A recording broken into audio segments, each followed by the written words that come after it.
right, we are now joined by our NASCAR All-Star Race winner, Joey Logano, driver of the number 22 Shell Pennzoil Team Penske Ford. We will go straight to questions for Joey. If you please raise your hand, we'll get a wireless microphone to you. Start it from Matt, and then go to Bob. Matt Weaver, Sports Not. I guess the first thing for you, given the way this season has gone, how much do all of you guys need any kind of win, points paying or not? Oh, I mean, yeah, it feels good. It's funny because the first thing that goes through your mind is, gosh, I wish this counted for points. But let's be honest, $1 million is a lot of money and it counts for something. So pretty proud of our race team today. Really this whole weekend. And even, back to the test here, we were able to make our car quite a bit faster at the test, and then also go through so many tires. I said it earlier, I don't know if you guys ever watched the movie Miracle before, and the coach is making them run the suicide drills, and he keeps saying again and again. That was Paul Wolf to me at the test here. I ran over 800 laps in 2 days, and I was sore. I had enough. It was warm out, but proud of the team for working through that day, those 2 days, and then when we came here for practice, the track was honestly quite a bit different. I didn't think the track would be as wide as it was. I really thought it was gonna be a single groove racetrack, just like most repaves. But they did a fantastic job building this racetrack to where it's really racy right off the bat. And then the execution of qualifying. I said to you guys when we were here, I feel like it's the hardest pole to win because there's so many factors that go into it, and it takes the whole team to do it all the way through, the whole team, to get that, to earn that clean air, and then to be able to execute tonight with the strategy, with the unknown of what the option tire was going to be like, how long it would last, and then maintaining, like we said up front there during the stop as well. And by the time we got to the final caution, 50 to go, I think everyone pretty much knew what the tires were, the option tires not falling off the time. But even with that said, hearing that Larson had taken some scuffs and that immediately gained 3 or 4 spots, was there some nerves? Okay. I didn't know that. I saw him on the bottom passing cars, and I was like, man, he kind of came out of nowhere because at the end of the first stage, I saw him, I was about to lap him. And then, you see him in second. What did I miss here? But that was the call that they made early in the race was to put the yellows on and be able to put, basically 2-lap scuffs on, which are basically brand new here. There's no doubt the fall off with the option tire, the soft tire, falls off very quickly the first 15 laps. But then it would just balance and it would just stay the same all the way through. So I think some of that's because honestly we raced at night and it's cooler out and the track's got more grip. And the other part is, let's be honest, it's a new racetrack. It's gonna be really hard to get tire wear at any brand new racetrack. The fact that they made a racetrack that's not single groove to me is a great success. I don't think I've ever seen a repave of any size that is been able to be more than one groove ever. So to see us up in 3 lanes wide, that's crazy. Yep. Jordan and then Ben.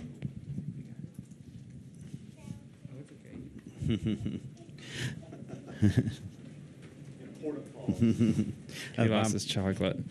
Bob Pockris, Fox Sports. So where should NASCAR go from here with this tire, with that red tire? Should they put on the cars for New Hampshire, or does there need to be more work done, or what? Yeah, it's probably worth trying. I don't see what there is to lose. I don't know what it would be like at Loudon, right? I mean, like we said, there's a lot of fall off for a little bit, and then it stays the same. What would it be like at Loudon, where there has been more fall off there in the past with an older surface and all that? What would it be like there? I don't know. I can't answer that. I don't think anyone can. I don't think Goodyear can answer it until they go there and run it. Might be worth a tire test, or just wing it like we did for this one. I mean, I told you we ran 800 and something laps here, throwing 30 sets of tires on this thing, and this was not one of them that we ran at all. We did all that for, I was like, geez, we're not even ran the tires that we ran all these on. So, you ran on the right side, right? Well, The lefts. Okay. I don't know. I got them all confused in my head right now. We ran one side of them, yes.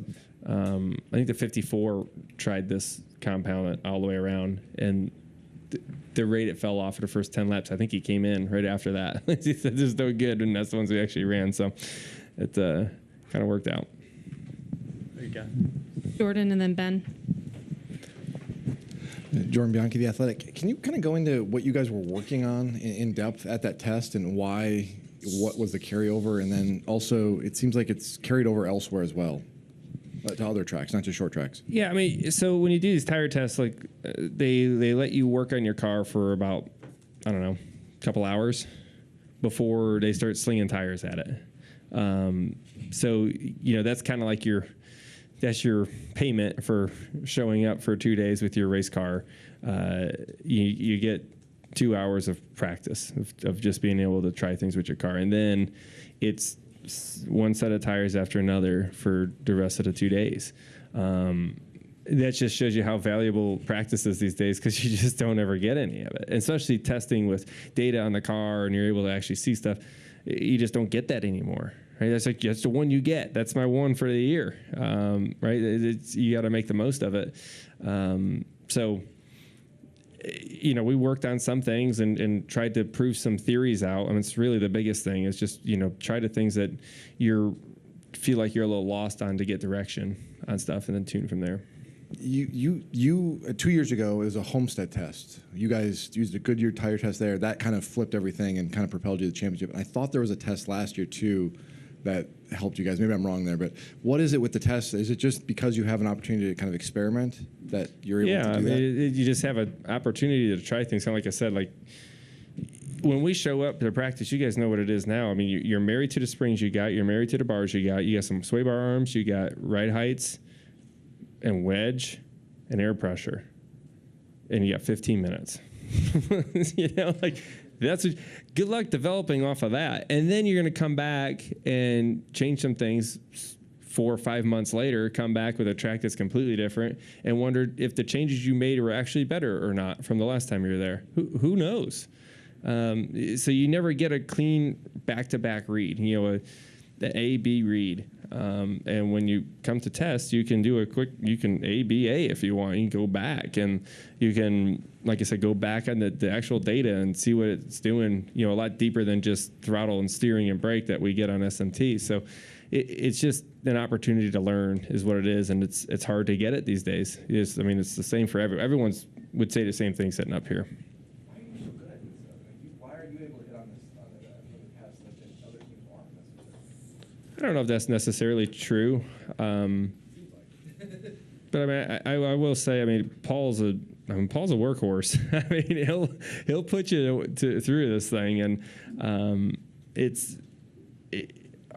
I don't know. We both have the same mentality when we show up to a test that it's like a race to us, because it is our biggest opportunity to turn something around. And let's be honest, with the year we've had so far, we can't afford to be lax in a lot of those situations. Joey, Ben White with Fayetteville Observer and Speed Sport. So, and I asked Paul this question, and he said he was a little nervous about it. The car is so good. You start on the pole. You put all this effort into it. Were you worried about maybe somebody getting into you or something going wrong with the car, even though the car's pretty solid? Did that cross your mind, or did you have time to even think about that? Well, anything can happen. It's a race, right? Like anything can happen at any point. How many times have we watched NASCAR races where, you think someone's got it in the bag? I see it all the time in the Fox booth or the Xfinity races. I think this guy's got it won, and then all of a sudden you're like, are you kidding me? Like the most bizarre thing happens. Luckily for us, none of that happened today. Honestly, our toughest moments was racing the Gibbs cars, because their cars were very opposite of ours, which, hey, the 54 was at the test here too. They fired off fast, fell off hard. And that's what the 20 did. And then also the 11, where he was able to fire off really, really good, pressure me for 15 laps, and then it would fall off. The concerning part is, we were able to hold them off, get ahead, caution came out, and then he refired again good. And I was like, oh no. And then once I got 15 laps on it, I can feel that my car was better than his, and I can start to, kind of leg him a little bit. Jim Hunter, motorsport.com. Joey, before tonight, has this been a difficult season for you and Paul to try to wrap your arms around as to how to get better? I mean, you've led laps in races, you have a runner-up finish. Other ones, you may look like you guys were out to lunch. I mean, has it been a hard one to kind of figure out how to get back on track? Yeah, it's been a challenging year, no doubt. And for sure, short tracks are our wheelhouse and kind of always have been. Whether it's myself or Paul or us together or whatever it is, but it seems like short tracks are kind of our thing. And so you got to capitalize when you're at them. Or high fall off tracks. Like last week in Darlington, we had a top 5 run going until I sped on pit road at the final run. So we got speed at high fall off and short tracks. Next week in Charlotte, it's kind of an in-betweener of what that is. Obviously, Blaney had a great run there last year, winning the 600. So, hopefully, we were able to learn a lot from that and be able to be fast next week for the Coke 600. Do we have any additional questions for Joey?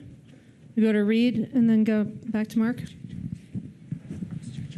Reed Spencer with the NASCAR Wire.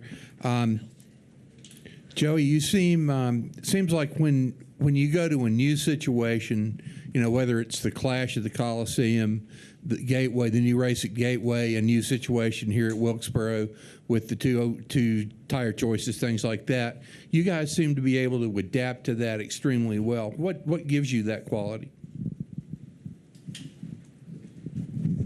I wish I knew. I really do. I don't know. It seems like, I don't know. I don't know exactly what it is.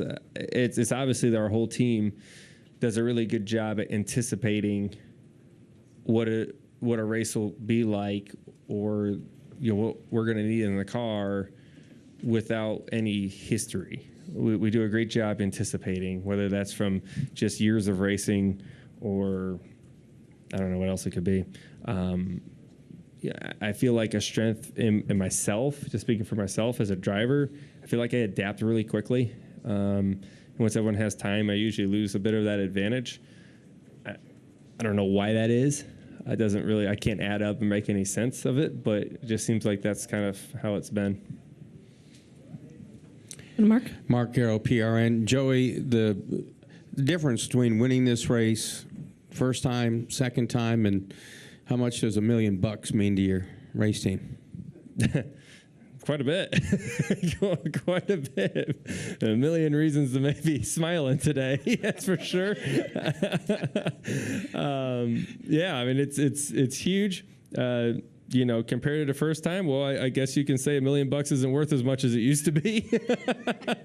Maybe that's one thing we should change is, we should keep up with inflation. Should maybe. I mean, how much is it more now from we started the All-Star race? How many years ago did you start at $1 million? 1985. Oh my goodness, it should be 3 times the amount now. It's probably close to that. It probably is. I don't know where I was going with all that. Sorry, but it felt nice. It still feels good to pull in the victory lane for sure. No matter what the check says, it feels great to win and just beat everybody. Right? That's what it's all about. Anything additional for Joey? $1 million better than that flight in the F-16? I would have definitely paid a lot of money to go for a ride in that. That's one thing you want to do one time. I don't know.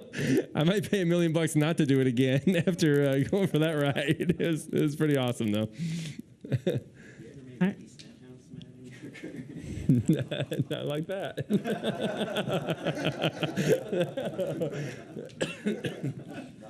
Not that bad. No. All right, Joey. Well, congratulations. Thanks for joining us tonight. All right. Thanks, guys. Safe travels home.